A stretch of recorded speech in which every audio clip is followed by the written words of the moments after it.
안녕하십니까. 네, 반갑습니다. 장애인들의 자립생활을 돕고 있는 저자립과 대전광역시 장애인 재활협회 TV가 함께 만들고 있습니다. 장애인 복지 현장 또는 장애인 자립 현장에 있는 전문가, 또 실무자, 또 실천가, 또는 당사자 모시고 각 분야별로 기획을 하고 있는데요. 오늘은 정신장애인 본론으로 들어가기 전에 또 한번 좀 소개를 할 분이 있죠. 오늘의 핵심 게스트. 네. 네, 유재현 스님 모셨습니다. 아유, 반갑습니다. 네. 반갑습니다. 네. 예, 저는 2013년도부터 예, 정신건강, 지금 이제 정신건강이라는 분야에서 일을 시작했고요. 현재까지 예, 꾸준히 일하고 있으면서 지금은 옥천군 충북에 위치한 옥천군 정신건강복지센터에서 근무하고 있습니다. 유재현이라고 합니다. 반갑습니다. 네, 다시 한번 귀한 시간 내주셔서 네, 너무 감사드리고, 정신건강이라는 말을 쓰네요. 네. 저희가 이제 소개해드리기로는 지금도 정신장애인 이렇게 했었는데, 정신장애라는 말보다는 정신에 대한 건강 이러니까 조금 더 듣기가 뭐 좋은 것도 같아요. 언제쯤 혹시 바뀐 건가요, 그게? 뭐 바뀌었다라기보다 네. 그러니까 용어가 개념이 정립이 안 되던 시기였었고 이 말씀드려서 정신건강 분야는 어떻게 보면 지금 중앙에서 이제 보건복지부가 있는데 명확하게 이제 복지 분야보다는 보건 영역 쪽에서 많이 다루는 부분이라고 보시면 됩니다. 그래서 이제 정신건강 분야 자체도 그 이제 복지, 이제 시군구에서 시군구청에서 관할한다기보다 각 시군구에 있는 그 보건소, 보건소에서 지도 감독을 하고 있으면서 그 보건소에서 보시면 이제 신체 건강을 다룬다고 하면은 신체 건강을 제외한 나머지 이제 정신 건강에 대한 부분을 이 정신 건강 영역에서 다룬다고 보시면 될 것 같습니다. 장애 영역이 아니고 요새는 경계성 지능 장애나 아니면 취업을 못한 뭐 청년들도 뭐 이런 느낌을 좀 가질 것 같아요. 예. 혹시 누구에게 짐처럼 생각될까봐 그런 기분을 느껴본 적 혹시 없죠? 있죠. 아, 있어요? 어떨 때 네. 가끔씩 있었던 것 같아요. 아, 네, 그래요? 네. 짐처럼 느껴질까봐? 그쵸. 네. 많지는 않지만 한두 번? 그러면 자존감도 엄청 떨어지고. 그래서 오늘 영상을 아마 클릭하신 분들은 아마 내가 가족에게 짐이 되는 거 아닐까, 또는 뭐 우리 아이가 장애가 있는, 정신장애가 있는 분이겠죠.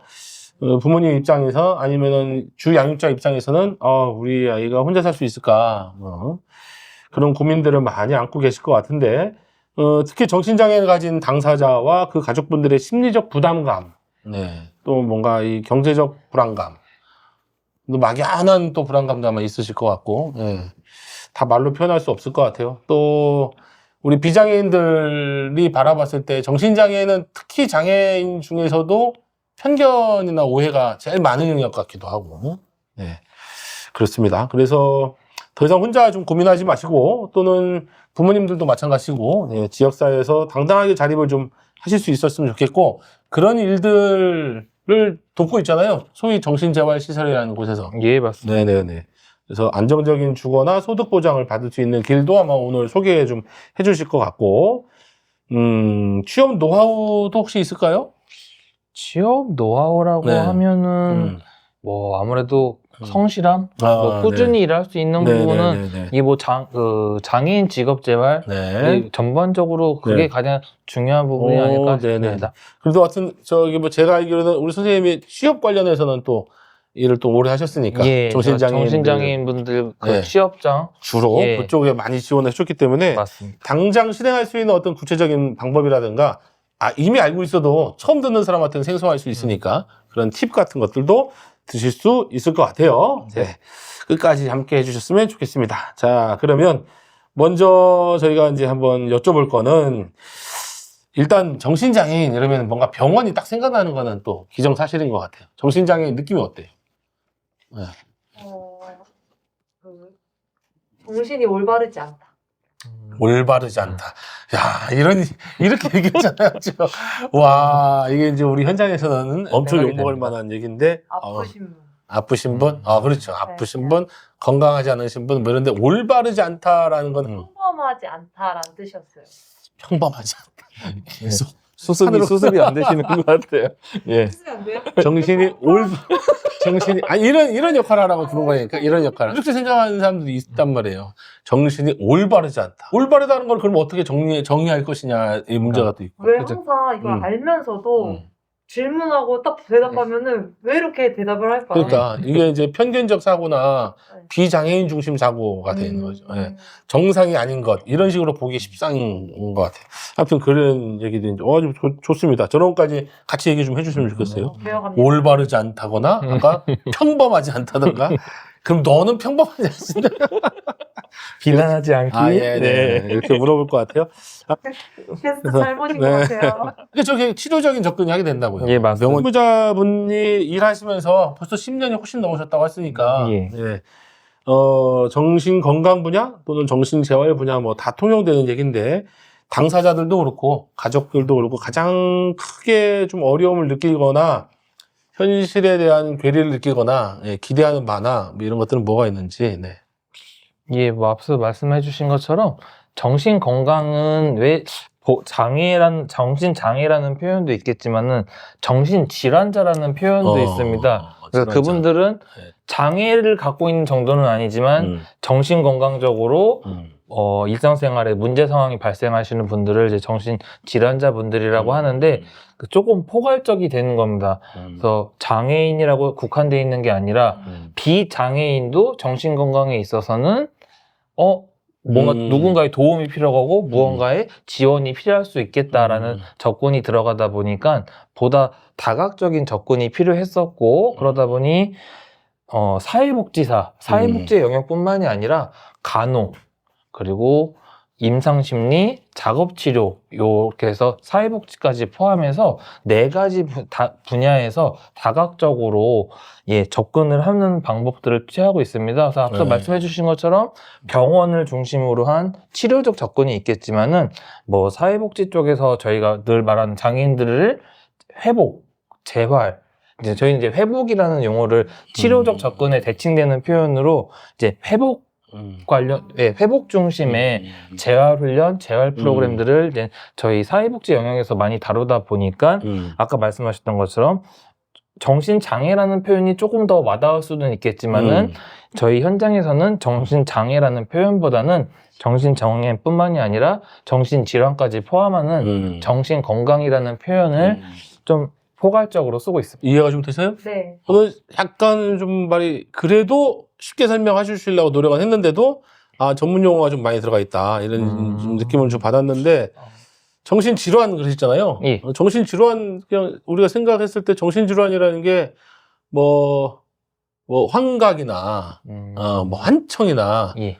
그런 것들도 들어가지만 분노 막 요새 자동차 빵빵거리면 막 싸움하고 뭐 감정 조절 장애라든지 뭐 그런 거 그런 증상들 그런 거 모든 걸 다 얘기하는 거네요. 그렇죠. 그런 정신 건강과 관련된 증상을 갖고 계신 분들을 정신 질환자 그리고 이 정신 질환으로 인해서 일상생활이 스스로 안 되고 어려우셔서 도움이나 지원이 필요하신 분들을 말 그대로 이제 정신 장애 까지 갈 수 있다 보니까 정신장애에는 경증장애라는 표현이 거의 없습니다. 정신장애는 대개가 예전에 1급부터 6급까지 따지던 시절에는 3급 이상 현재는 그렇죠. 거의 이제 중증도의 장애 등급으로 정신장애 등급을 받게 되면 보통 중증도의 장애로 분류가 되고 있습니다. 넓은 그냥 넓은 영역에서 질환이라고 하는 거 하고 깊은 영역까지는 뭐가 있는지 슬쩍 알려주시면 쉽게 말씀하신 대로 감정 조절 장애라고 했을 때 이제 불안, 우울, 초조 이름만 들어도 그냥 좀 뭔가 부정적인 생각이 들잖아요. 이걸 다 아울렀을 때 이제 저희가 스트레스라는 표현 이게 제가 그 정신건강 증진 교육을 저도 이제 교육 피 강사로서 이제 나가다 보면은 그래서 교육 자료를 준비하다 알게 된 건데 한국인들이 제일 많이 쓰는 외래어 1위 뭔지 아시겠어요? 외래어 1위? 외래어 뭐가 있을까요? 제가 아까 말씀드린 것처럼 스트레스라고 합니다. 스트레스. 그래서 이 스트레스라는 말을 우리 한국 사람들이 많이들 쓰고 있다고 하는데 이 스트레스가 단순히 부정적인 의미만 있는 것만은 아닙니다. 그래서 아까 말씀드렸던 정신질환 스트레스, 이 부정적인 감정 요소들이 발생할 때가 있고 발생하지 않을 때가 있습니다.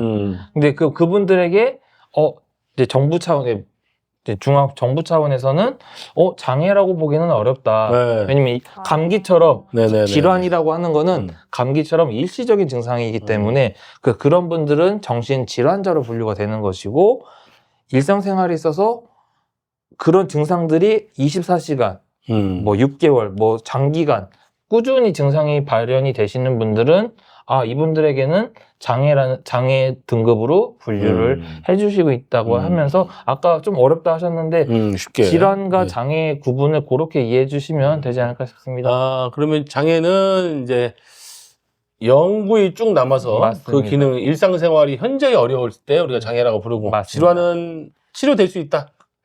이 정도? 그렇죠. 네. 치료라는 일상- 개념을 거기다 붙인다고 하면 그러니까 증상이 완화됐다. 그죠 완화됐다. 보통 이제 일상생활 특히나 요즘 직장인 분들이 직무 스트레스라고 하죠. 스트레스. 그래서 그런 스트레스가 너무 심각하게 왔을 때는 어느 순간 자기가 무너질 때가 있을 겁니다. 그때는 아까 말씀하신 것처럼 너무 불안하고 내가 맡은 이 직장 내의 책임에 대해서 내가 완수를 할 수 있을까라는 고민. 12월 달 되면 그렇죠. 다 퇴사하고 싶잖아요. 맞아요. 그런 것들 또한 퇴사 정신질환의 일환으로 볼 수 있지 않을까 싶습니다. 그러니까요. 예. 그리고 2월 달에 설날 보너스 받고 나면 또 퇴사하고 싶고 뭐 이런 것들도 근데 그게 굉장히 압박이 온다. 저희가 이제 농경사회는 아니잖아요. 이제 대부분이 저희 주변에 다 월급쟁이로 생활을 하시는 직장인들이시다 보니 아까 말씀드렸던 것처럼 이런 직무 스트레스 때문에 그로 인해서 특히 20대, 30대 초반 이제 청년층들이 많이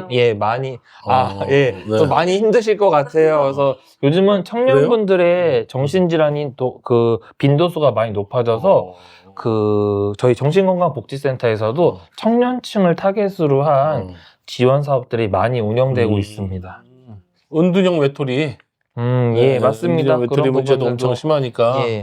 또 아까 말씀드렸던 것처럼 이제 직장 생활, 직장을 다니면서 거기서 소화해내야 되는 사회생활, 대인관계들의 부담을 느끼시는 분들, 청년분들께서 취업 활동을 포기하고 그냥 집에 운둔하시는 경우들도 많다고 통계 데이터들이 많이 나오고 있습니다.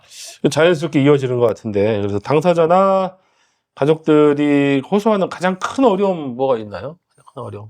아무래도 아까 말씀드렸던 것처럼 직장 생활을 해야 내 경제 활동이 진행이 될 거는데 요즘 자본주의 사회에서 돈이 없으면 돈이 다는 아니겠지만 돈이 안 중요할 수는 없는데 이런 경제 활동이 좀 어려움을 호소하시다 보니 이런 경제적인 불안정 그리고 이제 아무래도 대한민국 사회에서 지금이야 저희가 뭐 조현병이나 양극성 정동장애 같은 전문적인 용어들이 있지만 예전에는 이 한마디면 끝났습니다. 정신병, 미친병. 그러다 보니 지금 이제 정신건강의학과 병의원에 가서 진료를 한번 받아보세요 라고 저희가 권유를 드리면 당신 뭔데 날 미친놈 취급하느냐 하면서 매우 불쾌하시는 분들이 또 종종 저희가 상담을 다니다 보면 있기도 합니다. 이런 인식 개선이 조금 필요하지 않을까. 물론 저희 장애 분야에서도 장애 인식 개선이 있는 것처럼 정신건강 분야에서도 이런 인식 개선이 좀 많이 필요한 상황인 것 같습니다. 근데 제가 봤을 때 이제 20대들도 이제 정신의학과 가는 사람이 종종 있다고 해요.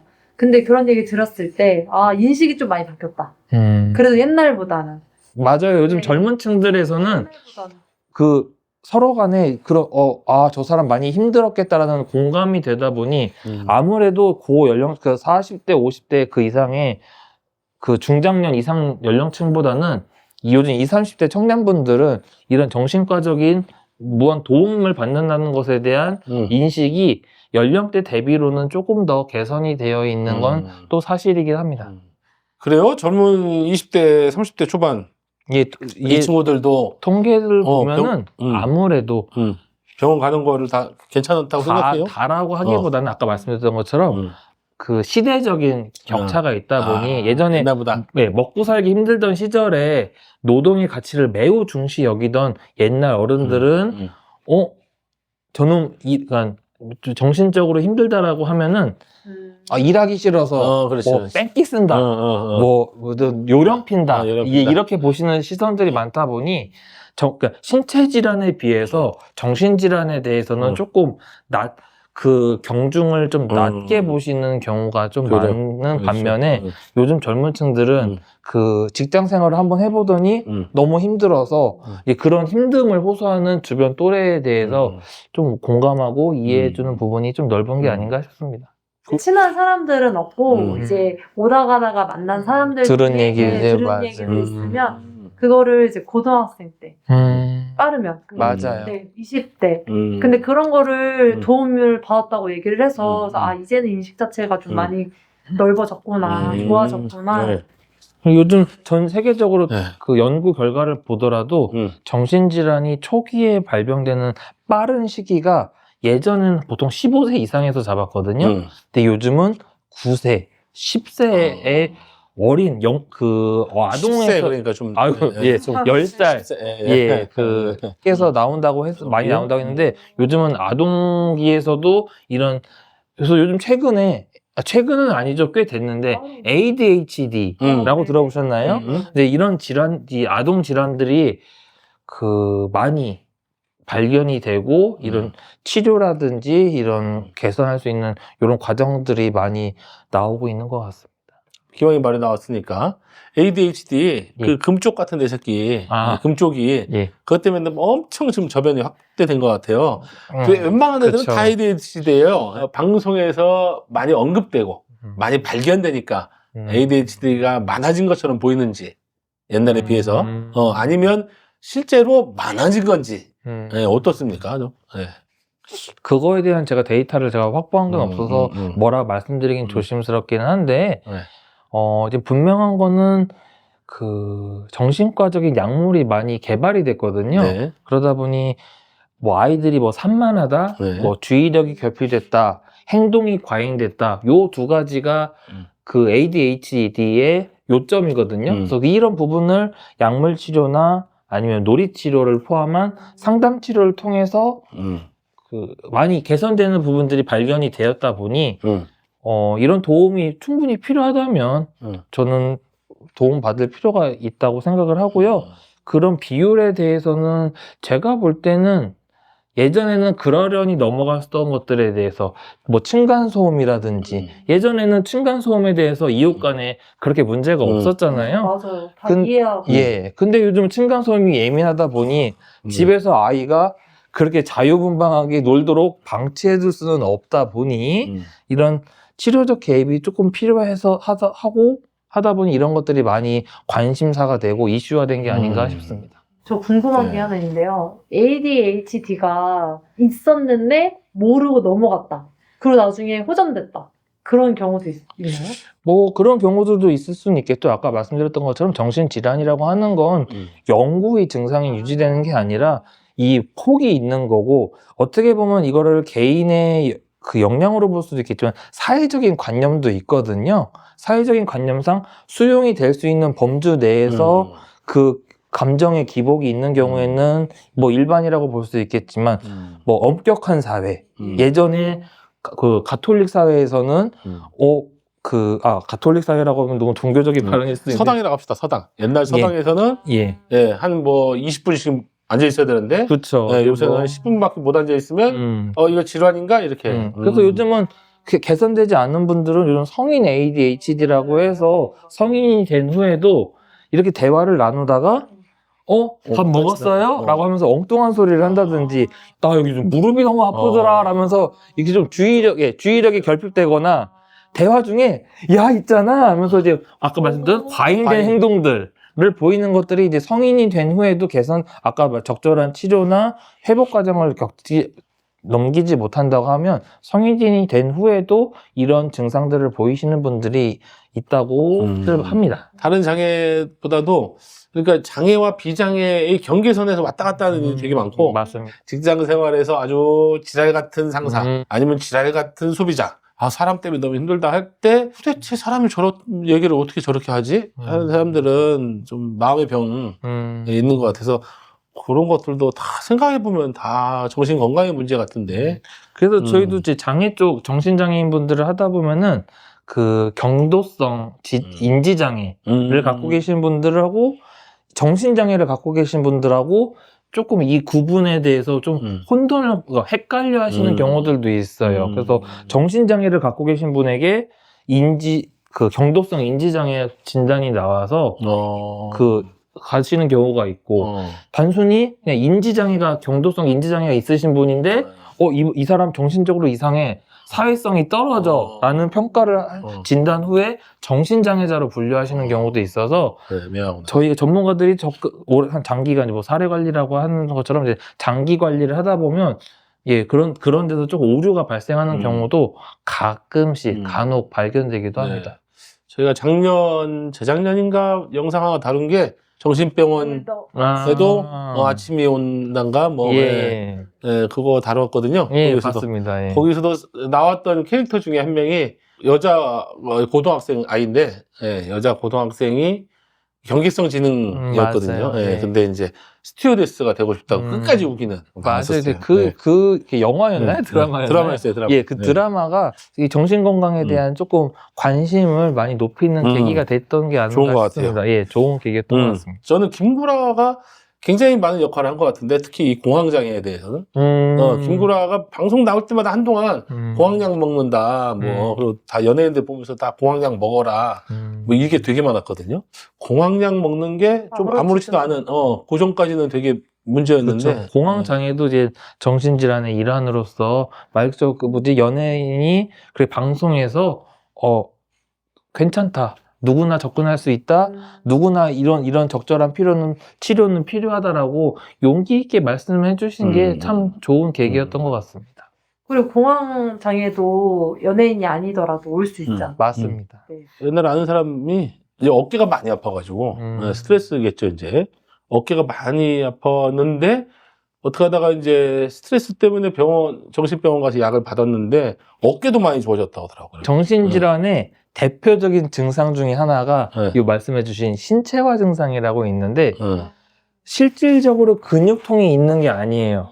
근데 내가 뇌에서는 아까 말씀하셨던 것처럼 어깨가 결려라고 뇌에서 오류적인 판단을 하는 거죠. 근데 그것도 이제 그렇게 해서 아프지 않음에도 심리적으로 내가 조금 어깨를 한번 뻗었을 뿐인데 이 행동으로 내가 너무 신체적으로 무리를 했어 라는 왜곡된 인식으로 인해서 난 어깨가 아파 라면서 이제 뭐 정형외과나 한의원에 가서 뭐 침을 만든다든지 하면서 이 물리적인 치료를 받았음에도 불구하고 개선이 안 되는 거예요. 근데 아까 말씀하셨던 것처럼 정신과 약물을 복용해서 안정화가 되니 심리적으로 안정을 찾고 나면 이 통증 또한 완화되는 경우들이 많이들 발견되고 있습니다. 어깨가 항상 귀신이 2마리 올라가 있는지 항상 아픈데 일단 정형외과를 먼저 가보시고요. 안 되실 경우에 정신건강의학과를 한번 진료받으시면 좋을 것 같습니다. 감사합니다. 자, 다음은 이제 병원과 시설, 정신건강재활시설이에요? 아니면 정신재활시설이에요, 지금? 정신건강시설에는 2가지 분류가 있습니다. 정신건강재활시설, 예전에 사회복귀시설이라고 불렸던 건데, 아까도 말씀드렸던 것처럼 정신병원이나 요양시설에서 장기간 입원 생활을 하시던 분께서 이 사회로 복귀하실 때 그 중간 단계 역할로 이용했던 게 사회복귀 시설인데 이 사회복귀 시설이 너무 용어가 원초적이잖아요. 사회로 복귀하는 시설. 아까 말씀드렸던 정신병, 미친병처럼 너무 직설적인 용어다 보니 이게 인식 개선에 조금 도움이 안 된다 하여서 정신건강 재활시설로 지금 명칭이 바뀌었고요. 이제 전문의가 배치되어 있지 않는 요양원, 정신질환자들을 위한 요양원이 정신건강 요양시설로 이제 이름이 조금 개선이 됐습니다. 그리고 현재 정신병원이 그대로 있긴 한데 예전보다 요즘은 이제 입원이라든지 이제 환자의 인권, 요즘 장애인들의 인권 이런 것처럼 인권이 문제가 많이 대두되면서 입원이 가능한 병의원 시설들이 많이 축소되고 있는 추세입니다. 근데 정신병원이 저한테는 뭔가 강제적으로 수용되는 시설의 느낌이 강한데 선생님은 어때요? 저는 아픈 사람들이 가는 거. 그러니까 병원 자체가 수용하는 것 같은 느낌인데 저한테는. 근데 요양 아까도 얘기했잖아요. 요양시설이 있다고 또. 그럼 정신병원이 아닌데 요양하는 시설도 있는지 우리 가족 내에 정신장애가 심각하면 알코올 중독인 분들이 정신병원에 수용되는 것도 많이 알고 있는데 맞습니다. 이런 거 차이를 좀 알려주시면 좋겠어요. 뭐 요즘은 이제 알코올뿐만이 아니라 뭐 담배라든지 요즘 아까 직장인 그 직무 스트레스도 얘기 나오는데 너무 힘든 나머지 커피에 중독도 있고 카페인 중독도 있잖아요. 저 있죠. 그리고 요즘 젊은 친구 믹스. 믹스 중독. 예. 이게 카페인 중독의 예, 대표적인 사례신 것 같고 네. 요즘 청소년들 문제도 많이 대두되는 게 게임? 도박, 예, 모바일 게임 이런 도박. 모바일 중독, 도박 중독이 많이 문제 이슈시 그렇죠? 돼서 지금 경찰청에서도 이제 청소년들의 이제 도박 문제가 이제 범죄화되는 경향들이 많이 높다 보니까 이번에 캄보디아 그 건도 또 이렇게. 예, 뭐 그래서 이런 그렇죠? 중독 문제들에 대해서도 이 중독이 정신건강 이 영역의 일부입니다. 그러다 보니 이제 중독, 아까 말씀하신 것처럼 알코올 중독, 이런 중독 문제에 빠져 계신 분들이 이제 정신건강 관련 시설들에 많이 입원하시고 수용이 되시는데, 아까 말씀드렸던 것처럼 예전에 70년대, 80년대만 해도 강제 수용이 가능했습니다. 옛날에. 예. 뭐 역사적으로 좀 이야기를 하자면 86년도 부산 아시안 게임이라든지 88년도 서울 올림픽을 대비하여 정부 차원에서 사회성이 조금이라도 떨어지시는 분들을 다 그냥 그렇게 강제 수용해버리신 거예요. 그게 대표적인 게 뭐 영화 도가니에 나왔던 그런 사건들이라든지 아니면 부산의 형제원 사건이라든지 그렇죠. 예, 이런 심각한 문제들이 그 70년대, 80년대에 많이 발생을 했었었고 이런 문제들 때문에 요즘은 입원 시설들이 많이 축소되고 있는 추세입니다. 그 성에서 아까 말씀했던 것처럼 정신건강 요양시설과 병원의 차이를 말씀드리자면 아까 잠깐 말씀드렸던 것처럼 정신건강의학과 전문의 그러니까 의사가 상주 근무를 하느냐 안 하느냐의 차이입니다. 그래서 병원에는 전문의가 상주 근무를 하시면서 진료 및 처방, 약물 처방이 가능한 시설을 지칭하는 게 병의원, 정신건강의학과 전문 병의원을 지칭을 하는 거고요. 그리고 정신건강 요양시설에서는 이런 분들이 장기간 숙식을 주거 환경 속에서 요양을 하실 수 있는, 그러니까 아까 말씀드렸죠? 정신질환은 어느 시점이든 회복이 되실 수가 있고 증상이 완화가 되실 수 있어요. 그래서 완화가 되셨을 때는 그 요양시설에서 퇴원을 하시는 경우 이용료에 또 차이가 있겠죠. 이게 전문의가 상주해 있는 시설과 상주하지 않는 시설에 이런 이용료가 이용 비용이 조금 차등이 있을 것 같습니다. 그래서 그때 동네에서 그러니까 홈리스, 지금 말하면 홈리스인데 맞습니다. 술 먹고 행패 좀 몇 번 부리면 바로 그냥 쥐도새도 모르게 끌려간다 이런 게 있었죠. 그래서 지금 서울 경기권에서는 노숙인 시설에서 정신건강 전문 인력들이 투입이 되어 있습니다. 그래서 거기는 상주 인력으로 정신건강 전문 인력들이 들어가서 이런 쉼터 생활을 거부하시는 노숙인 분들이 제법 있으세요. 그러니까 그분들도 아까도 말씀드린 심리적인 문제인 거거든요. 그래서 그런 분들의 심리적인 정서적인 부분을 좀 헤아리고 케어해 드릴 수 있도록 정신건강 전문 인력들이 그 노숙인 쉼터에서 근무를 하고 있는 걸로 알고 있습니다. 너무 좋은 얘기다. 궁금증이 많이 해결되고 재밌죠? 네. 이런 얘기를 들으니까 어떻게 조회수 좀 나올까요? 조회수는 뭐 잘 안 나오는 것 같은데요. 잘한 것 같아요. 이런 게 많이 궁금해들 하시잖아요. 여기까지는 안 볼 거예요. 근데 지금 벌써 20분을 봐야 되니까. 그런데 알아서 잘 편집해 주시겠죠, 뭐. 여러분 좋아요와 구독은 저에게 진짜 할 수 있는 힘을 줍니다. 궁금한 거 있어요. 그러면 요양하고 병원이 의료 급여 돈 내는 게 다르다고 했잖아요. 그러면은 내가 돈이 없어요. 근데 난 병원을 가야 하는데 돈이 되는 요양이 돼. 그러니까 요양병원에 가야 그러니까 병원과 요양이 금액이 다르다고 했잖아요.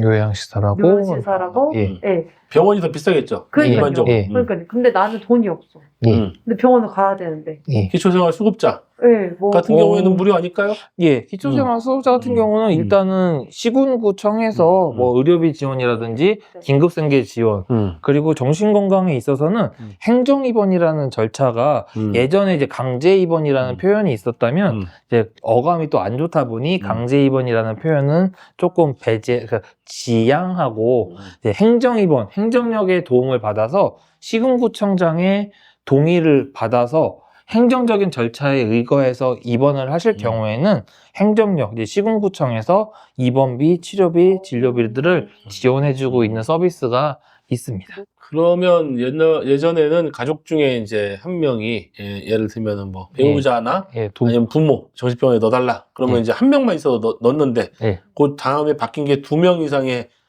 동의가 있어야 되는 걸로 바뀌었었고 예. 지금은 어떻게 됐나요? 지금은 보호자 2명뿐만이 아니라 그 입원이 되는 병의원 시설 외에 전문의의 소견이 또 추가적으로 있어야 됩니다. 아 시설 외에. 예, 그러니까 심의위원회라는 게 입퇴원 심의위원회라는 조직이 위원회가 구성이 돼 있어서 입원을 이제 아까 말씀드린 행정입원 같은 경우는 72시간 동안 입원을 시켜요. 그래서 그 72시간 안에 대상자에 대한 입퇴원 적합 심사를 통해서 이 사람은 입원이 필요하다라고 결의가 나오면 예, 진행이 되고 거기에 통과되지 않을 경우에는 바로 72시간 내에 퇴원을 시켜야 하도록 예, 법적으로 보호장치가 있습니다. 그리고 후배 중에 한 명이 알코올 중독이 있어요. 본인이 알코올 중독에 있는 것도 본인도 알고 그래서 자의 입원을 하더라고요. 알코올 때문에. 좋은 거 아닌가요? 그러니까요. 그래서 그 알코올 자의 입원을 그렇게 한다는 걸 그때 알았거든요. 맞습니다. 아까 말씀드렸던 이제 보호자에 의한 동의 입원이나 행정력이나 행정 입원 외적으로 내가 그 일상생활에 너무 불편을 저희 본인도 느끼시겠죠? 그런 경우에는 자의 입원, 나의 뜻으로 입원을 하시는 경우에는 입퇴원 절차 없이 바로 입원을 하셔서 그 아까 말씀하셨던 뭐 알코올 중독이라든지 정신건강 관련된 이런 증상에 대해서 치료, 회복 과정을 예, 받으실 수 있고요. 본인이 호전됐다 싶으실 때는 그런 분들은 뭐 아까 말씀드렸던 뭐 72시간이나 3개월 이내에 이런 위원회가 아니라 저 퇴원할래요. 라는 본인의 뜻을 밝히면 병원에서 바로 퇴원을 시킬 수 있도록 예, 진행이 되고 있습니다. 그러면 조금 이상한데 약간 단식원도 네. 가면 네. 못 먹어야 되니까 네. 단식원이 시급한데 네. 그 강제로 약간 그렇게 하는 거잖아요. 거기도 알코올 이제 내가 알코올에 대한 단을 하고 싶은 거잖아, 끊는 걸. 예, 예. 근데 오늘 갔다가 오늘은 막 그런 마음이 들었어요. 나 술 끊어야지. 갔는데 저녁에 술 땡겨서 저는 괜찮아진 것 같아요. 이러면 그 효과가 하나도 없잖아요. 그러면 뭐 효과는 본인이 감내해야 될 부분이니까 뭐 잠깐 좋은 말씀 해주셨는데 뭐 놀라실 수도 있겠지만 이런 섭식 문제 있죠. 그리고 수면 이런 문제들이 다 정신건강 범주안에 포함이 된다는 거 아세요? 맞아요. 굉장히 정신건강에 문제가 있네요. 예.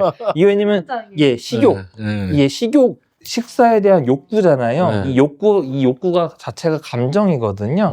그리고 수면도 내가 푹 잠들 때 뇌에서 충분히 쉬어줘야 되는데 제 역할을 못하는 경우다 보니 이런 것들이 정신건강의학과 전문의와 상담을 하시면 이런 뭐 섭식이라든지 수면에 대한 어려움을 극복하시는 데 도움이 되실 것 같습니다. 반대로 내가 필요하다고 자의적으로 하는 것도 있잖아요. 예. 근데 나는 다 나았어. 의사 보기에는 되게 나았는데 저 나가기 싫어요. 또 여기 있고 싶어요.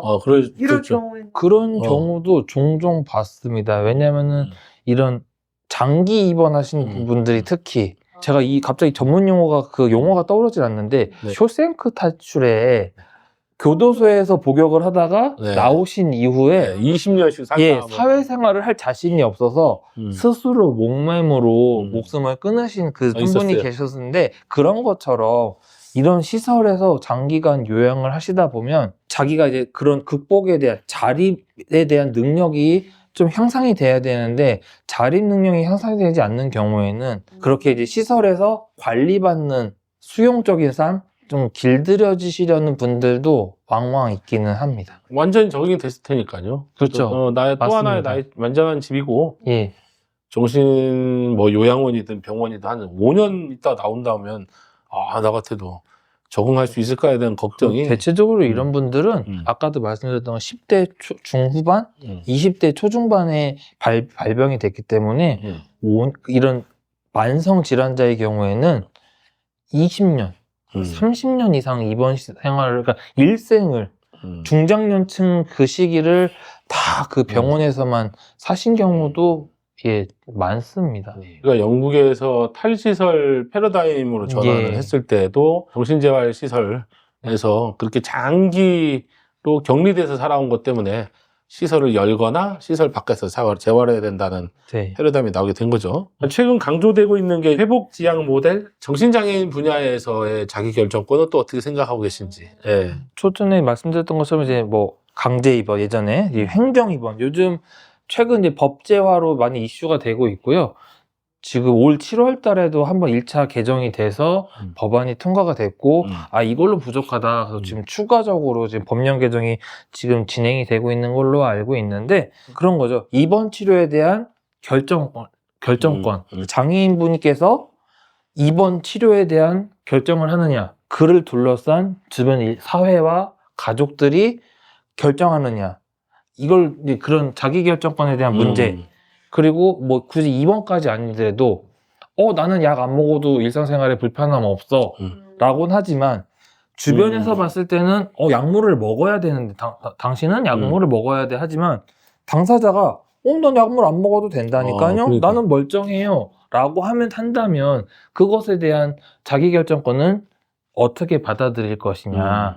그래서 정신장애인, 그렇죠. 딜레마네. 정신건강, 정신장애 이 분야가 아까도 말씀드렸던 것처럼 당사자의 문제도 되겠긴 하지만 그 부녀자 복지 그리고 아동 복지에 그렇죠. 또 가족이라는 아우르는 부분이 주변 가족이 상당히 중요한 역할이 되다 보니까 예, 그런 문제들이 발생해서 무엇이 옳다라고 제가 이 자리에서 말씀드리긴 조심스럽지만 예, 그렇다고 해서 이걸 또 간과할 수는 없는 것 같습니다. 논란이 되고 있는가 봐요, 되게. 맞습니다. 경우도 많고. 예, 저도 현장에서 있으면서 저 방금 말씀해 주신 거 생각나는 건데 그런 거죠.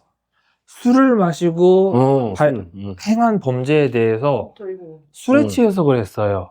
그러니까 취중 참작 뭐 이런 이런 부분이 있는가 반면에 또 현장에서는 이제 경찰력이나 저희가 이제 소방 인력들이 투입이 됐을 때 이분이 말이 안 통해요. 이분이 말씀을 하시는 게 횡설수설해요. 이 사람 정신질환이 있는 것 같아요. 라고 저희가 출동을 하면은 저희도 이제 응급출동을 하거든요. 정신질환자를 대상으로. 하면 술 냄새가 너무 진동을 해요. 그럼 누가 봐도 그냥 단순 주치자인데 그분들은 이 사람은 정신질환자이니 너희가 알아서 해라. 라고 하는 또 그런 문제도 있고. 그러니까 아까 말씀드린 그래서 정신건강에 대한 인식 개선이 매우 중요하다. 아직까지도 이 사회가 정신건강, 이 정신장애에 대해서 무관심하구나. 아니, 뭐, 무관심은 좀 너무 과한 것 같고, 관심이 좀 낮구나라는 이런 생각을 많이 하게 됩니다. 고용에 대한 얘기는 이제 그쪽 전문가이셨으니까, 예. 정신장애인 고용률은, 일단 장애인 고용률은 34% 요 언저리거든요. 일반 비장애인 고용률이 3, 4%인 거에 비해서 3분의 1 또는 반밖에 안 된다. 정신장애인의 고용률이 23.1%밖에 안 되네요. 정신장애인의 고용률이. 그래서 우리가 장애 전체에 대한 고용률은 33, 4%인데 정신장애인은 또 굉장히 낮은 거예요. 10%포인트나 낮으니까. 이게 그래서 이런 여전 상황에서 직업재활 이제 프로그램 이제 하셨으니까 그 낮은 이유라든가 지금 낮은 이유는 제가 이제 그 데이터 추출 방식을 잘 모르겠으나 정신장애인들의 고용률은 높을 수가 없습니다. 왜냐면은 그 증상의 그 고저가 있다 보니까 증상이 심해졌을 때는 달리 방법이 없습니다. 쉬시는 수밖에. 약물. 네, 그러니까 그 약물을 조금 더 세게? 뭐 세게라는 뭐 약물 치료로 이걸 하다 보면은 몸이 가라앉기 때문에 정상적인 그러니까 평소에 진행을 하던 직업재활 이 근로가 어려워질 수밖에 없습니다. 왜냐면은 신경 안정 이런 일은 안정되는 부분이다 보니까 본인의 이제 인지 능력이라든지 이런 것들이 조금 다운될 수밖에 없다 보니 약물 치료를 간다 하더라도 일단 첫 번째는 휴식이 필요한 거고요. 그리고 약물 치료는 그대로 간다 하더라도 지금 아까 말씀드린 스트레스, 이제 부정적인 감정 이런 것들에 메모리 되어 있는 상태이기 때문에 충분한 휴식이 필요하다 보니 일을 쉬워주는 수밖에 없습니다. 그게 아니라면 그 업무 강도를 조금 더 낮춰야 되다 보니 쉬운 업무를 하려다 보니 그러면 정신장애인 분들이 폭이 아무래도 좁겠죠. 그리고 증상이 좀 올라왔을 때는 쉬시다 보니 저희도 정신장애인분들에게 장기 근속이 중요하다는 걸 안내는 드리지만 강요를 할 수는 없습니다. 왜냐면은 장기 근속이 중요합니다. 오늘 좀 정신이 몽롱하고 힘드세요? 증상이 올라오신 것 같아요? 그래도 출근하세요. 라고 하면 저희가 그럴 수는 없다 보니까 그죠. 이제 그러면 이제 뭐지 직장 내 가혹행위가 됐을 뭐 이런 부분이 있다 보니까 정신장애인분들을 위하는 게 가장 우선이다 보니 일단 휴식을 취해야 되고 일반 사업장에서는 또 그런 거에 대해서 뭐 배려를 해주고 할 수가 없는 환경이다 보니 저희 같은 이제 장애인 작업장에서는 좀 이런 배려들을 많이 진행을 하고 있는데 배려라면 뭐 어떤 배려가 있는 건가요? 대체 근무를 그러니까 저희는 이제 요즘 법령이 많이 강화돼서 장애인 일자리도 예전에는 장애인 고용공단을 통해서 뭐 최저시급의 뭐 60% 이렇게 좀 낮춰서 줄 수가 있었는데 요즘은 또 이제 그거에 대한 시시비비까지 좀 이제 법적인 문제로 많이 가다 보니 제가 알기로는 장애인 분들이라고 해서 최저시급 이하로 드리기는 좀 어려운 게 현실입니다. 그러다 보니 근로시간을 줄이는 수밖에 없죠. 배려라는 게 이제 근무 시간을 줄여주는 거. 그렇죠. 그래서 근무 시간을, 그러니까 근로 계약을 뭐 일일 3시간, 주 5회를 잡았다 하더라도, 그거에 미달이 된다 하더라도, 근로 계약 유지하는데 불이익을 주지 않고, 본인이 근로한 시간만큼에 대해서 급여를 제공해 주는 것.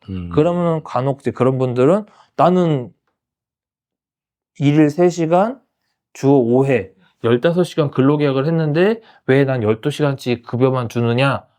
라고 또 이렇게 또 항의를 하시는 분들이 있으세요. 그래서 그분들. 왜요?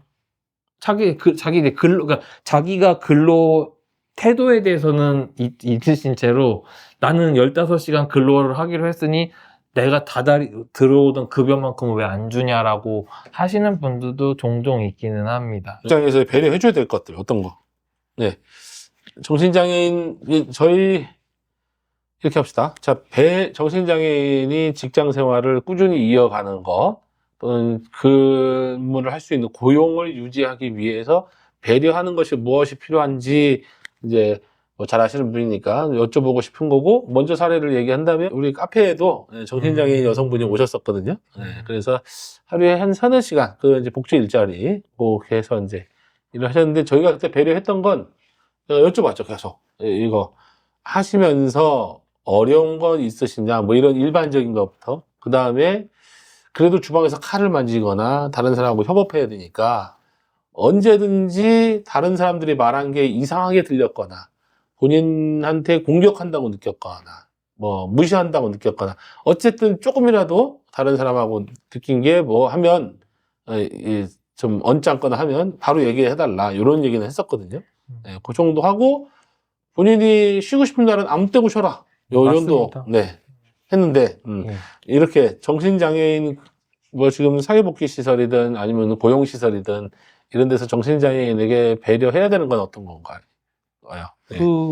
방금 앞에서 말씀해 주신 것처럼 그 정해진 근로계약서대로를 너무 강조할 것이 아니라 근로자의 상황을 좀 배려해 주는 것들. 어떻게 보면은 고용노동법에 그런 것들이 있거든요. 고용주의 득한 후에 특별휴가라든지 이런 것들처럼 고용주 측에서 배려해 줄 수 있는 부분들은 얼마든지 충분히 배려해 줄 수 있는 부분들이 있거든요.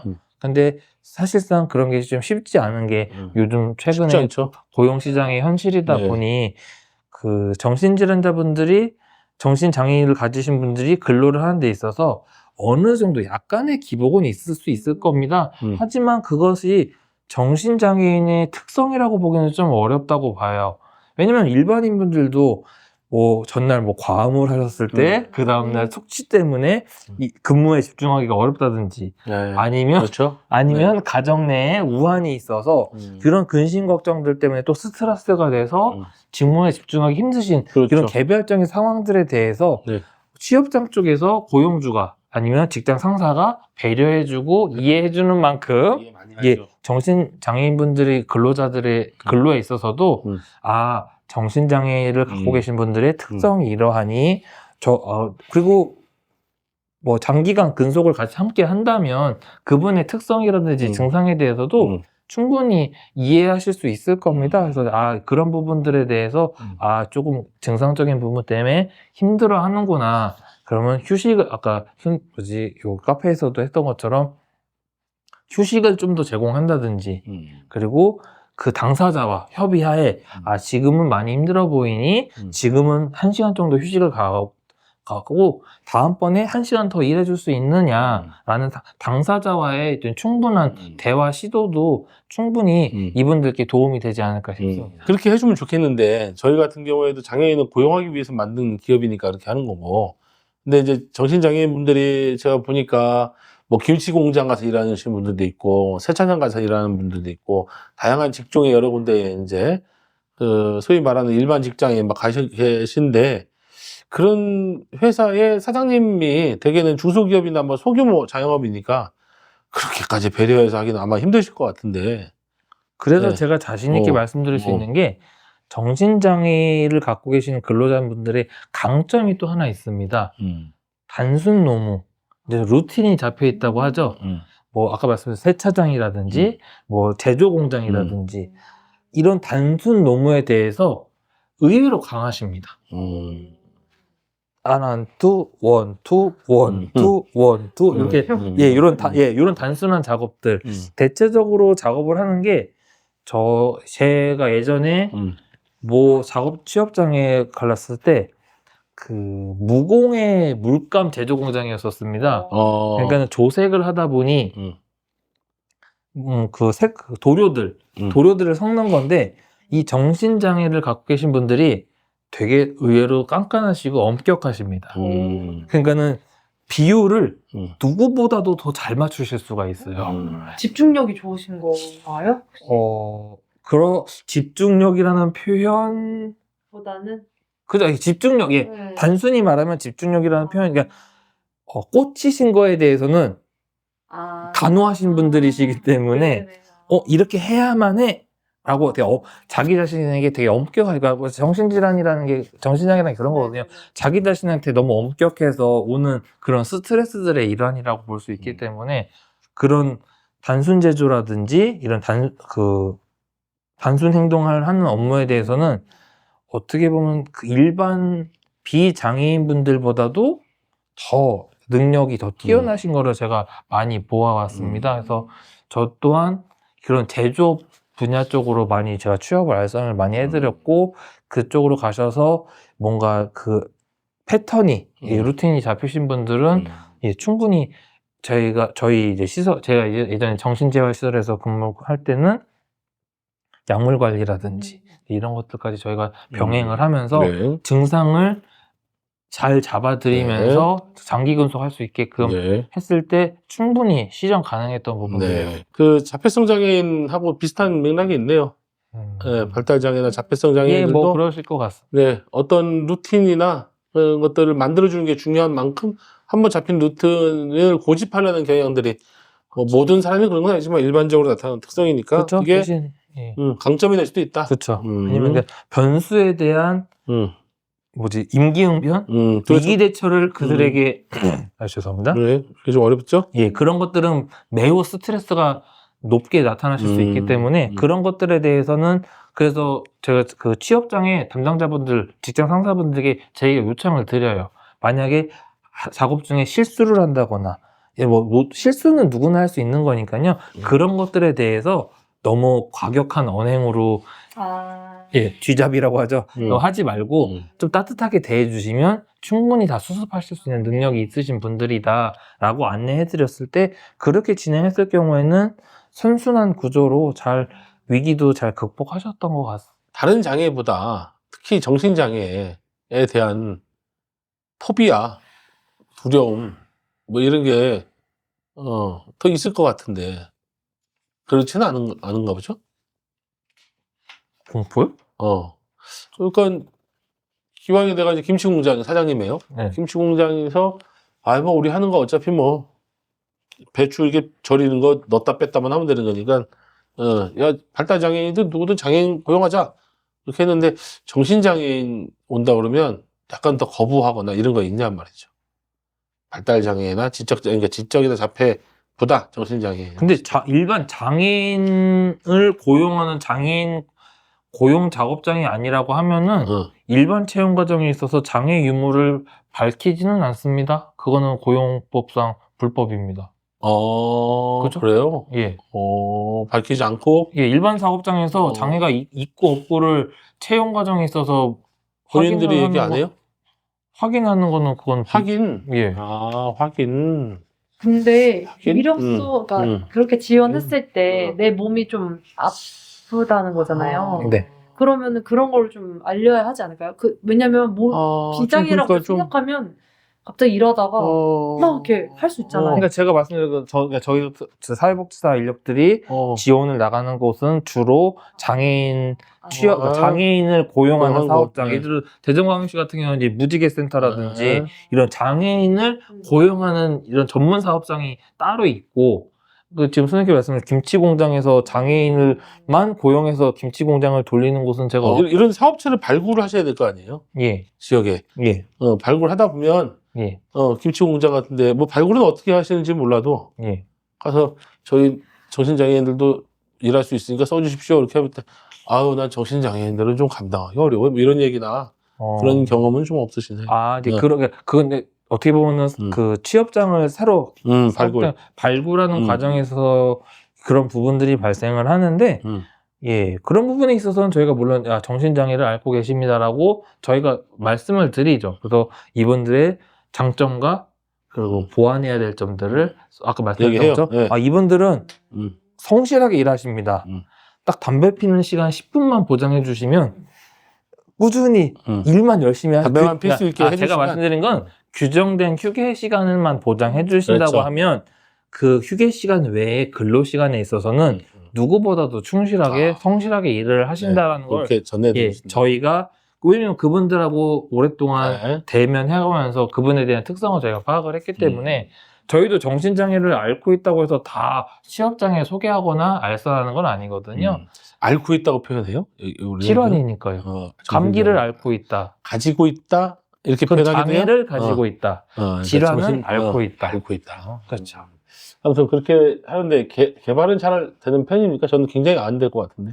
취업장. 저도 제가 취업전선 쪽에서는 제가 이제 지금 이제 전 국민을 대상으로 한 이제 정신 질환자들을 대상으로 한 사업 쪽으로 이제 정신건강복지센터 아까 말씀드린 것처럼 정신건강복지센터 쪽으로 넘어온 지 이제 한 4년 차 되고 있는데 횟수로 이제 4년째 되고 있는데 예전에 이제 한 5년 전에 일할 때만 해도 어렵습니다, 솔직히 발굴하는 게. 예, 그렇죠. 협력 그러니까 기업을. 기존에 제가 그 발굴해낸 사업장의 사장님하고 친분을 유지를 하면서 그분께서 또 새로운 자기 사업을 동종업계가 됐던 아니면 친하신 분들을 통해서 내가 정신장애인들 써보니까 괜찮더라고. 너도 한번 써볼래?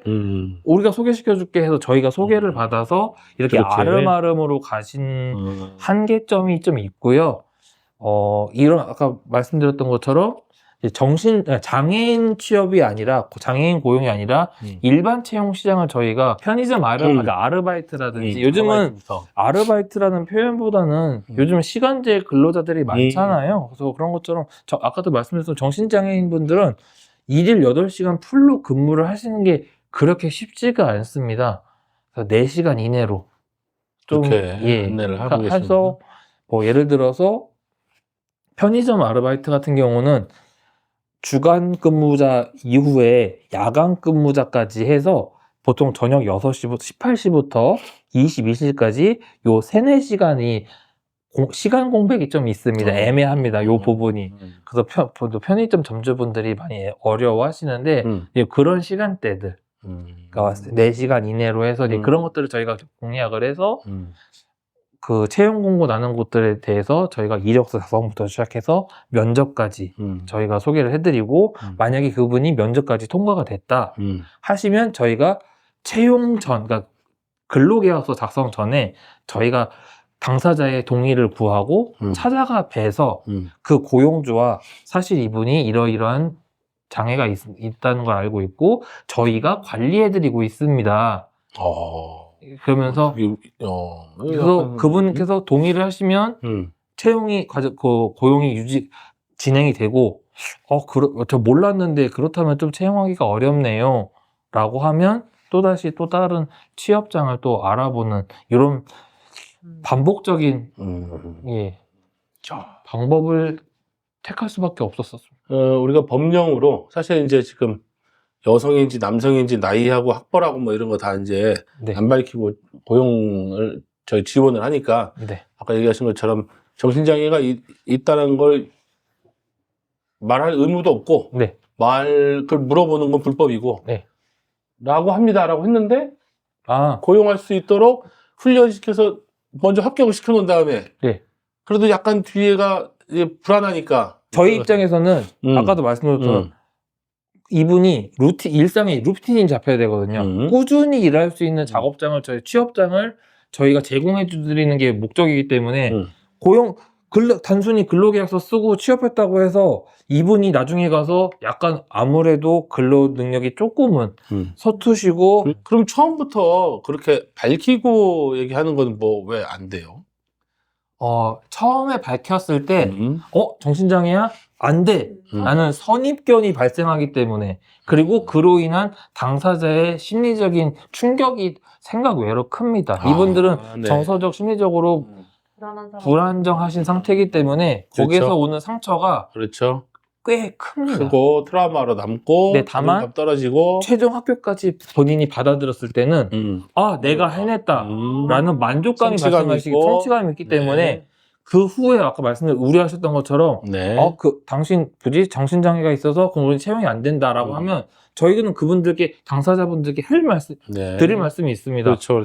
당신은 최선을 다했고 좋은 결과를 얻었지만 저 사람이 왜곡된 잘못된 인식으로 인해서 당신이 채용이 안 된 거다. 그 고용주 입장에서 왜곡된 인지나 편견이나 이걸로 불합격하게 되고 불합격한 이유가 나의 정신적 장애 때문이라고 해서 소심해지고 우울해지고 자존감이 낮아지고 고용시장에 다시 도전하지 않고 포기하게 돼. 다시 도전하는 것 이런 같은 악순환이 있어서 좀 그런 식으로 좀 돌아간다. 그런 식으로 컨설팅 하고 있다. 맞습니다. 약물 관리 이제 좀 한번 들어봐야 될 것 같아요. 정신장애인들의 약물 복용 관리가 제일 중요하다고 저는 많이 들었는데 실제로 응급 상황에 대해서 어떤 준비나 현장에서의 뭐 여튼 이런 관련한 것들. 그러니까 지금 이게 아까 말씀드렸던 것처럼 회복적 접근과 치료적 접근의 양극단에서 좀 이 약물 치료에 대한 좀 중요성이 좀 많이 달라지고는 있는데 치료적 입장에서는 일단 약물은 먹고 봐야 된다. 약물 치료는 무엇이 됐든 약물 치료와 병행이 돼야 된다는 게 치료적 접근에서 중심으로 보시는 케이스인데 저희 사회복지 채널이니까 사회복지 영역에서는 회복적인 접근을 좀 더 중시를 합니다. 그래서 약물 치료에 대한 접근은 정신건강의학과 전문의 원장님께 그 교수님께 저희는 일임을 하고 그거는 둘이 또 이게 패러다임이 다르구나. 그렇죠. 그래서 저희는 약물에 대해서는 병의원에 가서 주기적인 진료를 받으셔야 됩니다라고 저희가 당사자분께 권해드리고 주기적으로 주입식 교육, 주지를 시켜드리긴 하지만 그 약물에 대해서는 그 당사자께서 하셔야 되는 거고 그리고 원칙적으로 약물 치료가 자기가 뭐 가족들이나 같이 동거하시는 가족분들 아니면 시설 관계자가 약물 복용에 대해서 주기적으로 아침 저녁이면 아니면 아침이나 그 약물 치료를 도움을 주시는 경우가 있고 혼자 스스로 하시는 경우가 있는데 저희가 뭐 전부 다 그런 건 아니지만 원칙적으로는 자의 치료가 가능하신 분들에 한해서 직업 재활을 좀 권해드리긴 합니다. 왜냐면 그 정도 개인 일상생활 능력이 기능이 되시는 분들이 아무래도 취업 전선에서도 무탈하게 하실 수 있다 보니까 아무튼 약물 복용에 관해서도 회복적 이게 좋은 단어였었어요. 회복적 치료? 접근. 회복적 접근과 치료적 접근. 이런 거 외워놓으세요. 네, 하나씩 외우면 좋아요. 그래서 요거 좀 첨언을 드리자면 이제 내년도부터 이제 통합 돌봄 시스템 그렇죠. 네. 이제 민관이 협동으로 해서 하는 돌봄 통합이죠. 예, 돌봄 통합 요 서비스에 있어서 원래 정신건강 분야가 빠져 있었습니다. 근데 제가 그렇죠? 알기로는 네. 올 하반기에 갑작스럽게 들어갔어요. 정신건강 쪽도 들어와서 이런 시스템들이 그 통합 돌봄 안에 돌봄 통합 범주 안에서 움직여지지 않을까. 그래서 그렇겠네. 지금 아까 말씀드렸는데 제가 언뜻 먼 나라 얘기예요라고는 했지만 지금 올 하반기부터 이게 갑작스럽게 정부 차원에서 이렇게 추진을 한다고 하면 내년도에도 빠른 시일 내에 좀 진행이 될 수도 있겠다라는 조심스러운 의견을 한번 내봅니다. 자, 정신장애에 대한 사회적 편견이 여전히 높죠. 맞습니다. 저도 이렇게 복지 현장에 26년, 7년 이렇게 있는데도 편견이 높은 것처럼 이런 편견이나 낙인을 해소하기 위해서 좀 뭐 어떤 노력이 있을까요? 저희 각 시군구에 정신건강복지센터가 다 배치가 되어 있고요. 그래서 저희 정신건강복지센터에서 이런 인식 개선에 대한 행사나 캠페인들을 주기적으로 그리고 뭐 10월 10일에 정신건강의 날 행사라든지 아니면 9월 달에 이제 자살 예방의 날이라든지 이런 것들을 통해서 저희가 이제 행사 이런 인식 개선을 위한 노력들을 주기적으로 하고 있고요. 정신재활시설 쪽에서도 이제 동료 지원과 사업 해서 시설을 이용하시는 당사자분들께서 정신건강에 대한 오해라든지 이제 부정적인 인식들에 대해서 이제 홍보 캠페인 활동들을 통해서 이제 이런 것들을 널리 알리고 있고요. 지금 각 시도별로 상이하기는 하지만 뭐 아까 그 진료비, 치료비 지원이라든지 단순 우울, 그러니까 약간 경미한 정신질환, 뭐 이런 우울장애나 불안장애에 대한 치료비 지원을 전 국민을 대상으로 뭐 수급자뿐만이 아니라 일상적인 모든 전 국민을 대상으로 해서 이런 지원해주는 사업들을 각 시도에서 지금 진행을 하고 함으로써 정신질환에 대한 접근도를 조금 더 가깝게 하려고 많이 노력들 하고 있습니다. 그러면 정신장애인 가족과 당사자들 아마 보시는 분들도 있을 것 같은데요. 회복을 위해서 아까 내가 이제 치료적 접근과 회복적 접근 이렇게 말씀하셨으니까 회복을 향해 나아가는 당사자분들께 꼭 전하고 싶은 뭐 긍정적인 메시지 현장에서 늘 하시겠지만 좀 얘기를 해주시면. 저는 제 개인적으로 이 말을 되게 좋아하긴 하는데 포기하는 것이 실패라고 생각합니다. 포기하지 않는 이상 실패라는 건 없고요. 물론 앞전에 말씀드렸던 것처럼 고용시장 자체가 많이 힘듭니다. 그리고 뭐 자립, 뭐 개개인이 성인이 돼서 독립하는 것 이거 자체가 원래 쉬운 일은 아니잖아요. 그렇죠. 저희도 그렇죠. 뭐지 30대? 네. 예, 40대, 50대를 또 이렇게 살아오는 과정들 속에서 자립한다는 것 자체가 그렇게 쉬운 일은 아니었을 건데 장애를 갖고 계신 분들은 얼마나 더 그러시지 않겠습니까? 그렇죠. 하지만 내가 장애가 있어서 힘들어서 어려워서 어떤 핑계를 갖다 대시면서 포기를 한다면 그 자립은 실패할 수밖에 없다고 생각이 되고요. 포기하지 않고 어렵지만 힘들지만 도전한다면 언젠간 그 자립이 이루어질 거라 생각이 되고 저희가 개별 상담을 드릴 때도 제가 늘 이 말씀을 꼭 드립니다. 자립 정말 중요하잖아요. 그래서 이 선생님께서 준비해 주신 것처럼 이 자립이라는 과정 매우 중요한 겁니다. 이 중요한 거를 쉽게 포기해서는 안 된다고 저는 생각이 되고요. 다시 한번 강조드리지만 어렵고 힘들 겁니다. 하지만 포기하지 않고 꾸준히 그러니까 꾸준히 해간다면 언젠간 이루어지지 않을까 생각이 됩니다. 꾸준히 하는 거가 참 어렵잖아요. 작은 것도. 근데 그렇게 이제 한 번씩 포기하고 싶을 때마다 또 힘이 돼 주실 것 같고. 노력하겠습니다. 알겠습니다. 자, 그러면 그런 말씀을 듣고 나도 좀 재활 또 자립 해보고 싶다. 또는 뭐 우리 가족이 그전까지는 날 도와줬는데 나도 이제 우리 엄마나 아빠나 동생이나 자녀나 뭐 이 사람을 위해서 해주고 싶다. 이제 뭔가 돕고 싶다. 이런 말을 생각하고 이제 결심하신 분들을 위해서 뭐 바로 해볼 수 있는 활동, 시도 이런 걸 한두 가지 네, 해주신다면.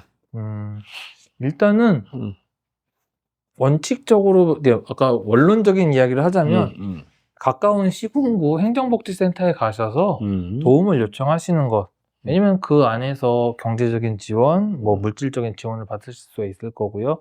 그러면 그 안에서 뭐 제가 지금 근무하고 있는 정신건강복지센터나 아니면 이런 직업재활을 시설을 운영하고 있는 정신재활시설들, 정신건강재활시설들을 연계를 받으셔서 그런 쪽에 가시면은 뭐 어딜 가셔도 바로 즉각적으로 해드릴 수는 있는 거는 없습니다.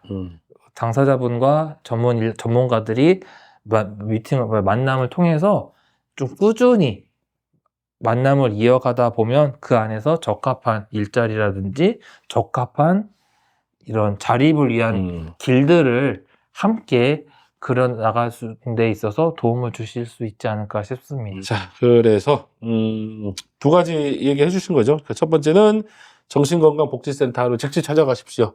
당장 되는 건 없더라도 예, 도움이 충분히 될 수 있다. 그 다음에 행정복지센터, 그리고 오늘 말씀해 주신 거는 정신장애인의 지역사회 자립은 충분히 가능하다. 예, 그렇죠? 충분히 가능한데 용기가 좀 있어야 된다. 포기하지 않는 끈기가 있어야 된다. 꾸준히. 예. 참 어려운 거지만. 네. 하여튼 아까 그 말씀 멋있네요. 포기하지 않으면 실패는 없다. 뭐 이렇게 그래요. 이렇게 말씀해 주셨습니다. 그래서 정확한 정보도 좀 주셨고 당사자의 용기를 좀 강조해 주신 우리 선생님께 다시 한번 감사합니다. 예, 드리면서 아이고, 예, 거진 뭐. 금방 끝났네요. 예. 예. 아이고, 1시간 한 네. 40분 녹화했습니다, 지금. 20분이면 된다고 하셨거든요. 정신장애인.